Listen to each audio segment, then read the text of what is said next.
Assalamualaikum warahmatullahi wabarakatuh. Waalaikumsalam warahmatullahi wabarakatuh. Alhamdulillah, Alhamdulillahirrahmanirrahim. Pada pagi hari ini kami dari kelompok 11 yang beranggotakan Zaki Abdurrahman, Rian Ananta Ginting, Muhammad Amin Ridwanullah, baik Putri Rizka Aulia, dan Muhammad Farhan Al-Hakim dari Prodi Teknik Industri akan mempresentasikan sebuah materi mengenai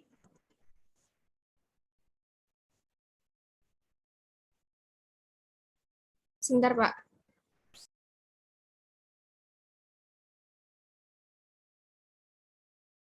akhlak menuntut ilmu. Adapun pokok pembahasan yang akan kami bahas, yang pertama pengertian akhlak menuntut ilmu, urgensi adab dalam mencari ilmu, adab menuntut ilmu, akhlak terhadap guru, akhlak kepada teman, dan akhlak kepada kitab.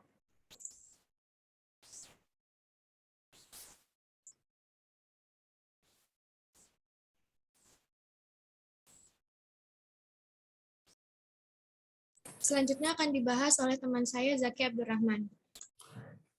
Yang pertama, pengertian akhlak menuntut ilmu. Akhlak menurut bahasa dan istilah. Akhlak menurut bahasa adalah sifat, tabiat, budi pekerti atau perangai seseorang yang melekat pada diri seseorang ini.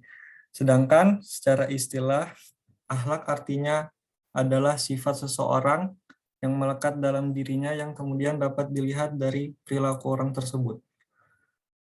Ilmu secara bahasa dan istilah. Ilmu berakar dari bahasa Arab, yakni ilm atau alim, yang berarti mengetahui. Ilmu sendiri secara istilah diartikan sebagai sebuah atau sesuatu pengetahuan yang diberikan oleh Allah Subhanahu wa taala kepada umatnya. Ilmu didapatkan dari proses pembelajaran termasuk dari membaca, memahami atau menulis.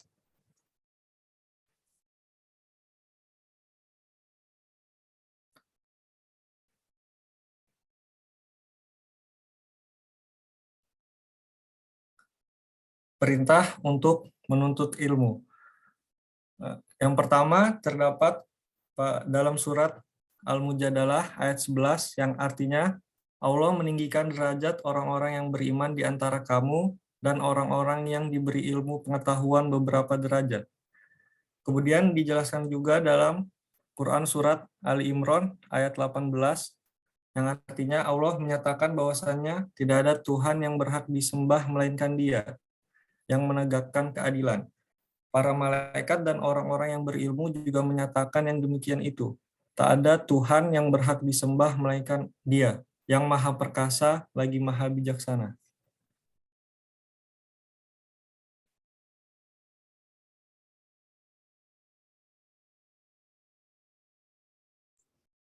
Selanjutnya akan dijelaskan oleh Rian Ananta Ginting. Yang selanjutnya, urgensi adab dalam mencari ilmu. Adab dalam mencari ilmu itu sangat penting karena memiliki keutamaan seperti yang pertama, Allah Subhanahu wa taala akan mengangkat derajat kedudukan orang yang berilmu. Allah Subhanahu wa taala memerintahkan manusia untuk mencari ilmu sejak dia lahir sampai dia meninggal dunia. Yang kedua, dijadikan hamba yang dirindukan Allah Subhanahu wa taala. Orang-orang yang suka menuntut ilmu, mereka lah yang sangat dirindukan kehadirannya Allah dan mereka pula lah yang selalu membenarkan ajaran-ajaran Allah dan Rasul-Nya. Yang ketiga, memiliki keutamaan di atas ahli ibadah. Rasulullah SAW bersabda, keutamaan orang berilmu atas ahli ibadah adalah seperti keutamaanku atas orang yang paling rendah dari kalian. Hadis riwayat Tirmizi. Dalam riwayat lain disebutkan keutamaan orang berilmu atas orang ahli ibadah adalah seperti keutamaan bulan pada malam purnama atas seluruh bintang-bintang. Abu Dawud, At-Tirmizi, An-Nasi, dan Ibnu Hibban, dan itu sepotong dari hadis Abu Darda.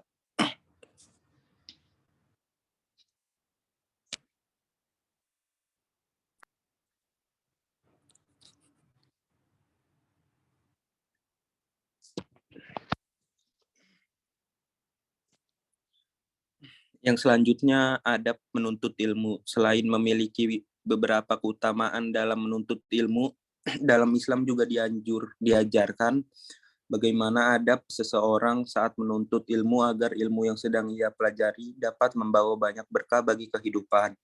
Seperti kata Imam Malik pada kaum Quraisy, yaitu sebagai berikut, yang artinya, pelajarilah adab sebelum mempelajari suatu ilmu. Dari pesan tersebut dapat kita ketahui sangat penting untuk mempelajari adab terlebih dahulu sebelum seseorang menuntut ilmu. Berikut ini adab-adab menuntut ilmu yang perlu kita ketahui. Yang pertama, niat lillahi ta'ala. Yang kedua, selalu berdoa saat menuntut ilmu. Yang ketiga, bersungguh-sungguh dalam menuntut ilmu. Yang keempat, menjauhi maksiat. Yang kelima, jangan sombong ketika menuntut ilmu. Yang terakhir, menyimak guru saat menuntut ilmu. Selanjutnya, akhlak terhadap guru. Dalam proses pembelajaran, murid membutuhkan orang alim atau yang umum disebut dengan guru, ustadz, ataupun kiai. Murid dan orang alim perlu berinteraksi. Oleh karena itu, adab-adab tertentu yang harus diperhatikan seorang murid terhadap gurunya sebagaimana dinasihatkan oleh Imam Al-Ghazali dalam risalah berjudul Al-Adab Fiddin dalam Majmu'ah Rasail Al-Imam Al-Ghazali. Sebagai berikut.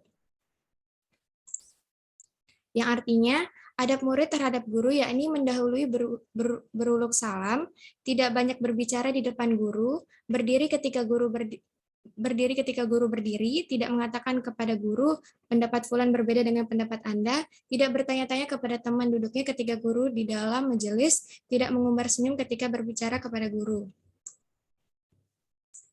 Tidak menunjukkan secara terang-terangan karena perbedaan pendapat dengan guru.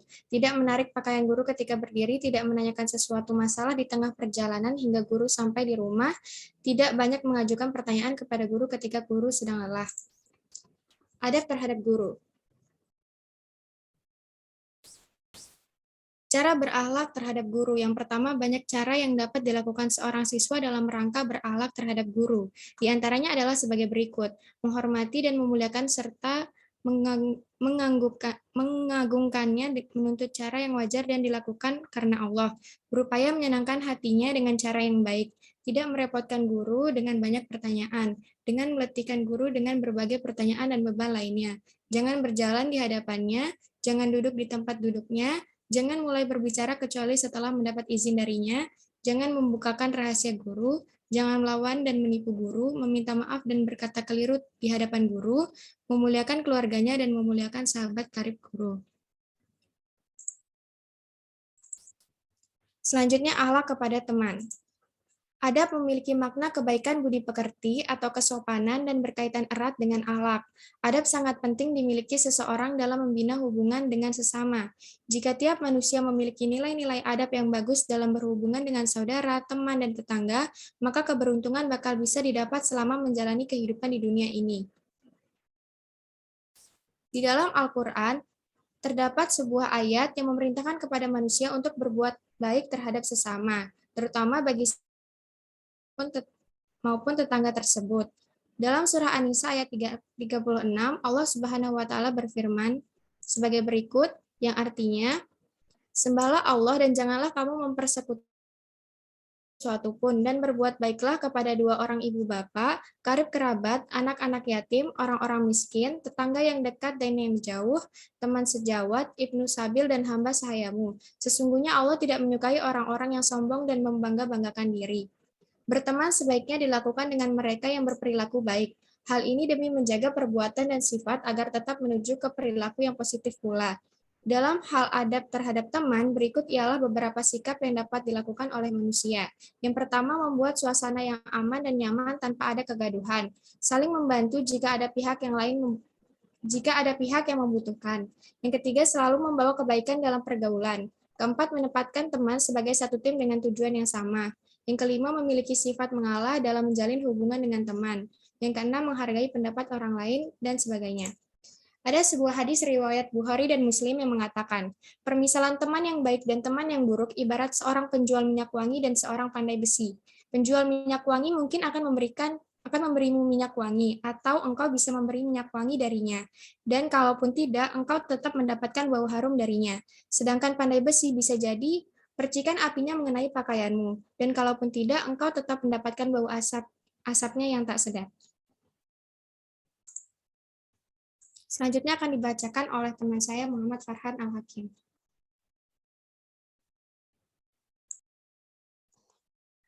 Akhlak kepada kitab suci Al-Quran.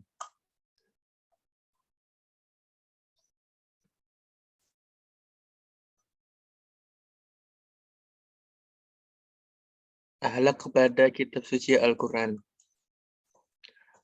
Al-Quran adalah kitab suci agama Islam untuk seluruh umat muslim di seluruh dunia. Dari awal diturunkan hingga waktu penghabisan spesies manusia di dunia, baik di bumi maupun di luar angkasa akibat kiamat besar, Rasulullah Shallallahu Alaihi Wasallam diutus oleh Allah untuk menyempurnakan akhlak. Begitulah hadis Rasul yang disampaikan akhlak tidak banyak diberikan kepada sama makhluk hidup, tapi juga kepada Al-Quran, Al-Kitabul Karim. Akhlak kepada Al-Quran merupakan suatu akhlak yang baik, akhlakul karimah. Kita sebagai manusia yang memiliki iman terhadap Al-Quran harus paham betul bagaimana akhlak kita kepada Al-Quran, adab kita membaca Al-Quran, dan lain sebagainya. Ada beberapa akhlak kepada Al-Quran diantaranya.